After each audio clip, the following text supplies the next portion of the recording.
दिल्ली में अरविंद केजरीवाल की हार पर जनता के विभिन्न दृष्टिकोण सामने आए हैं। जहां कुछ लोग उनकी हार को एक बड़ी चुनौती के रूप में देख रहे हैं, तो वहीं कुछ इस परिणाम को दिल्ली के राजनीतिक माहौल में एक बदलाव के संकेत के तौर पर भी मानते हैं। पहली बात तो ये है कि आम आदमी पार्टी यानी आप के नेता अरविंद केजरीवाल ने पिछले कुछ वर्षों में दिल्ली की राजनीति में अपनी मजबूत पहचान बनाई थी।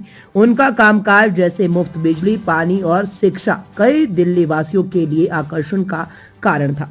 लेकिन इस बार की हार ने जनता के बीच ये सवाल खड़ा किया है कि क्या केजरीवाल का नेतृत्व वास्तव में अब वही परिणाम दे रहा है जो पहले दिया करता था। कुछ जनता के सदस्य कहते हैं कि केजरीवाल की सरकार की नीतियां भले ही आम आदमी के लिए हो, लेकिन उनका प्रशासनिक तरीका अब वह प्रभाव नहीं बना पाया जो पहले था।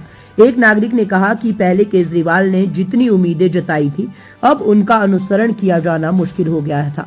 भ्रष्टाचार के खिलाफ उनका संघर्ष अब कहीं कमजोर नजर आ रहा था। कुछ लोग ये भी मानते हैं कि केजरीवाल की हार ये दिखाती है कि दिल्ली की जनता अब बदलाव की तलाश में है। कईयों का कहना है कि वे चाहने के बावजूद भी इस बार केजरीवाल को वोट नहीं दे सके, क्योंकि उनका प्रशासन और नीतियां नई उम्मीदों पर खरा नहीं उतर पाए।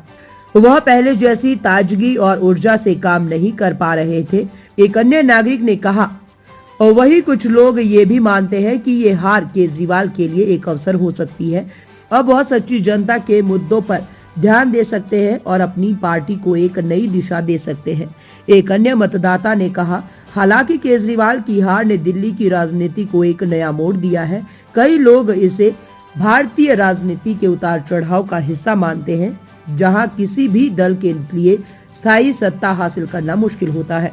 लेकिन ये भी एक बात है कि एक नेता की हार भी उसे आगे बढ़ने के और सीखने के नए अवसर देती है। इस तरह से दिल्ली के लोगों के बीच केजरीवाल की हार पर मिली जुली प्रतिक्रियाएं आ रही है। जहां कुछ लोगों को ये अप्रत्याशित लगा, तो वही इसे उनके कामकाज के बदलते पहलुओं से भी जोड़कर देखा गया है। कुल मिलाकर ये कहना गलत नहीं होगा कि दिल्ली की राजनीति में अगले कुछ महीनों में कई महत्वपूर्ण बदलाव आ सकते हैं।